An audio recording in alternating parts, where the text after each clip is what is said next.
All right, hi you guys. We have lesson number 6 today. This is on quadratics, which what that means is we have U shapes, okay? If you need to pause the video to copy this stuff down, then go for it. But these are just some important things that you need to remember about quadratics. We have standard form and vertex form. This is what you learned when you were in Algebra 1 as well as Algebra 2, but maybe you forgot some of this stuff. If the leading coefficient, is a positive number, that means that your U shape points up or opens up. And that means that your vertex is a minimum value. It's the lowest point. Think about a roller coaster. It has a minimum, okay? If the A value is negative, this number right here, the leading coefficient, that means that your parabola opens downward. And that also means that your vertex is a maximum point. Think about a roller coaster. It reaches a highest point and then it turns and goes back down. So you'll be asked a lot of questions about minimum and maximum, as you'll see in the questions that we're going to be asking. When it's in vertex form, you can just look at the equation and know what the vertex is, right? It's the opposite of whatever this number is. So it's a minus in the formula, which means we have a positive h there. If this is positive, that means this would be negative h. And then this number k shifts it up or down. And if it's positive, it goes up. If it's negative, it goes down.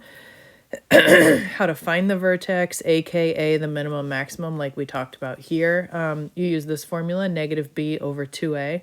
Do you remember the a, the b, and the c? It's all the coefficients. That's what I'm talking about when I say negative b over 2a.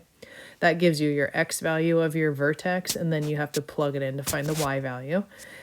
Solving a quadratic, sometimes you can factor it, sometimes you can use this quadratic formula, copy it down carefully because it's not on the formula sheet you're going to be given. But the A, B's, and C's are the same as these A, B's, and C's. Or you can graph it. So keep in mind, I'll show you maybe 1 or 2 problems on how to do Desmos, but I'm going to go through these kind of quickly. And remember, if I go too fast, or if you feel like you need a better, more individualized instruction on quadratics, then please come see us on a Friday, okay? First of all, I've got an equation that looks like this, and it's already factored, which is great because I think you did a whole section or a whole chapter in Algebra 1 and Algebra 2 on how to factor stuff. When it's factored, it's actually very simple. You set each factor equal to 0, which gives you your 2 answers. Or zeros, or intercepts, or roots. There's a lot of different words that they will use there. And either of these answers is correct. Remember, sometimes you have a multiple choice question and sometimes you have a box where you have to type in your answer. You can type in either of these into the box and get it correct. Yes, you could type this into Desmos, but I think by the time you get it typed, someone who remembers what to do when it's already factored will already have the 2 correct answers and you can move on with your life, right? Excuse me. Number 2. Let's see, we've got this equation, and yes, I'm going to try and factor it. Maybe some of you are really good at factoring. I am, however, I'm also a math teacher, so I was able to get it factored really quickly, but I also want to show you, once you get your 2 factors, you do exactly what we did up here, and you set them equal to 0, which means positive 30 is one of your answers, or roots, or solutions, or intercepts. They're all the same. The wording, they're all synonymous. Or you get negative 12 as one of your answers. And look, just be very careful because when you find an x-intercept, that means that the 0 is the y value. So be careful about that. And so be careful here. This 12 is not right because it doesn't have the negative signs. Just be careful. Let's see. And I wanted to show you, if you're not a good factorer, or maybe if we wanted to try Desmos for this one, I've got it open here. I'm going to put y. You could also put f of x. Y equals, I just need to get this thing typed, x squared minus 18x. You do get to use this on the SAT, you guys remember? So, hey, I'm going to have to zoom quite a bit here. I'm zooming way out to see this parabola. Okay. And I need to know the intercepts or the roots, which is where it touches the x-axis. So I'm going to zoom in here on the x-axis, and I'm going to see if I can tap these ordered pairs. Oops, I typed this wrong. That's embarrassing. 360. Okay, so now I need to zoom even more. There's one of the intercepts. Tap it. There's the other one. Okay, great. Remember, the intercepts is where it touches the x-axis, kind of like I have right here. One of the intercepts is right there.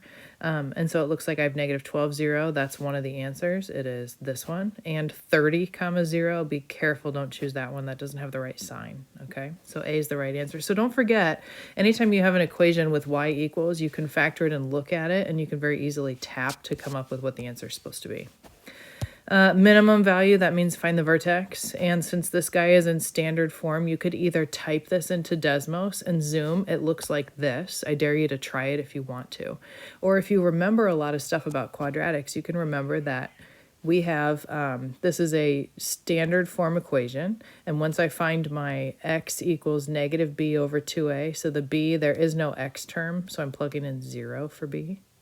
And the 2a means 2 times 1 because there's just a coefficient of 1 in front of x squared. That gives me 0 for the vertex, comma 55.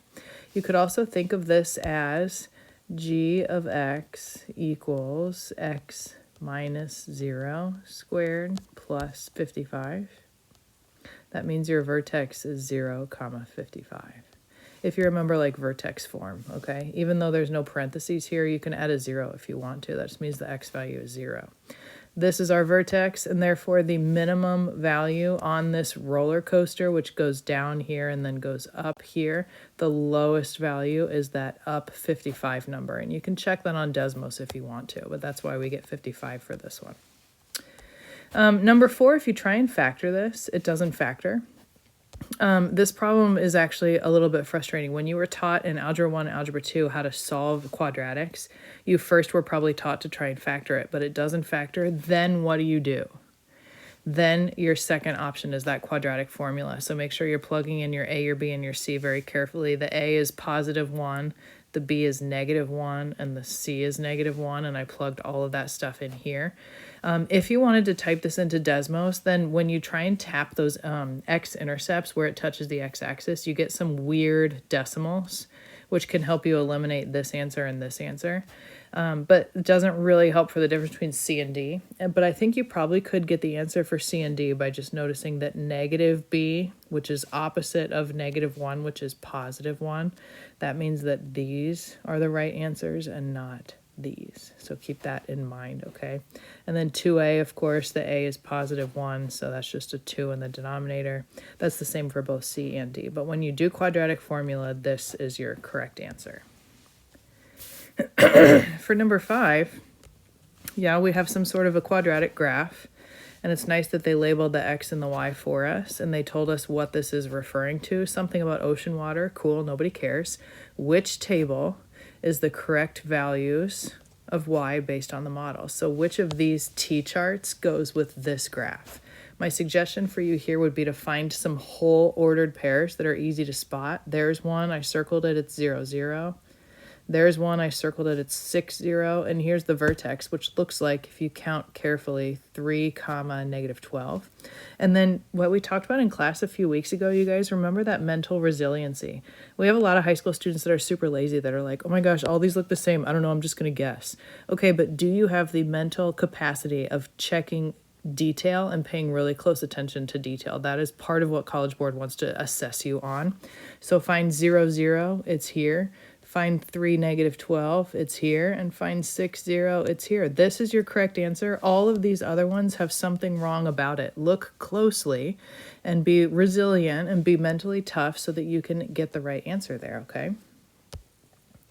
Number 6 is asked a little bit differently. Again, we have another quadratic, and it tells us the x and the y axis. But the way this question is worded here, which is closest to the elevation in meters, that is the greatest. So it's a maximum. And remember, a lot of times in quadratics, we talk about maximums and minimums. So I labeled the maximum here, which looks like it's the ordered pair of what would be halfway between 1,000 and 1,500, 1,250. And at the y value, I'm not exactly sure what it is because it's something in between 12,000 and 14,000. But it is asking you for the x value, because the x is the elevation, and that is what the question is asking about. So sometimes it's hard to tell if they want the x value or the y value, so just be careful about that. How do you tell? You look closely at the wording of the question. The x value here is the elevation, and they want the elevation, which means they want the x value of that ordered pair. So we've got 1250. Read really carefully, okay? Number 7, we have some random quadratic equation, and I know it's a quadratic because it has an x squared in it. That's the highest degree is 2 of this equation. And we've got, let's see, a stock price is Y, so this represents the price, and the X is the number of days. Okay, cool. And they give me an ordered pair. That's kind of weird.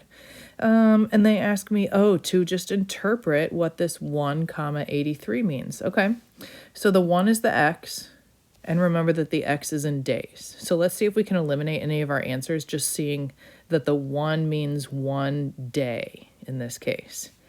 $83 every day. I think if this thing goes up, increases $83 every day, that would be linear, not quadratic. It wouldn't be a U shape. It would be a straight line that increases 83 every day. Remember, rise over run, up 83 over 1, up 83 over 1. So I don't think we like letter A. B, $1 every 83 days. This is not correct. 83 days. The 83 does not go with the days. The 1 goes with the days. Okay, so I'm going to cross out that one. Letter C, 1 day. That looks good. The stock price was $83. It does say that the Y value is in dollars, so the 83 should be in dollar. That one looks pretty good. Let me eliminate D. 83 days. Oh, no. It's 1 day, not 83 days, right? Because the 1 was the X value, and X is in days. Okay, cool. So just reading the words really carefully and being able to decide what's X, what's Y, and which answer is correct, okay? Got a couple more here. Number 8, let's see. The graph shows the height above the ground of a ball. So a lot of times when you throw a ball into the air, it turns, it comes down. These are really common quadratic questions. This is something about balls being thrown or being launched. Which statement is the best interpretation of 1, 4.8? Okay, this ordered pair. Again, interpret it.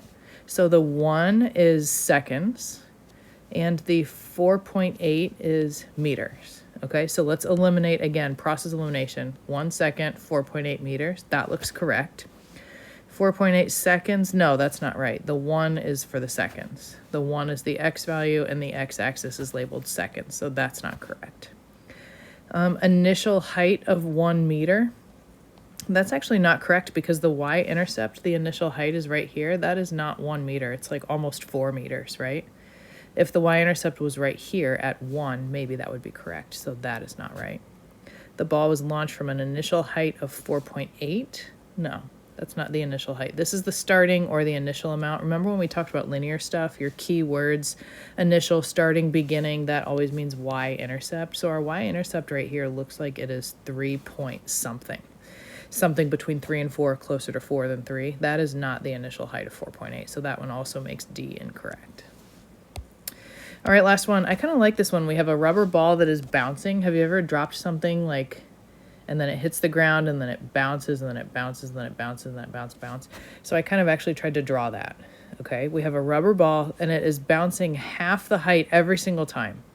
So it falls, and then it bounces up half the height that it previously did. Okay, so it was originally dropped 20 feet. So my very first drop, you can see I labeled 20 feet. This starts here. Imagine that you're like by the auditorium and you guys are doing that thing in physics class where you drop stuff over the balcony. That's kind of what we're thinking here. So you drop something 20 feet and then you know how high up it bounces. The first time it bounces 10 feet because it says that it bounces half the height every single time. So that's why I put a 10 here. And then after it bounces the second time, it goes up 5 feet, and then 2.5 feet, and then whatever comes next. Keep dividing by 2.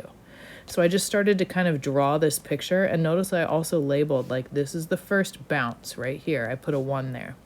This is the second bounce. I put a 2 there. This is the third bounce. I put a 3 there. And it's asking about between the third and fourth time.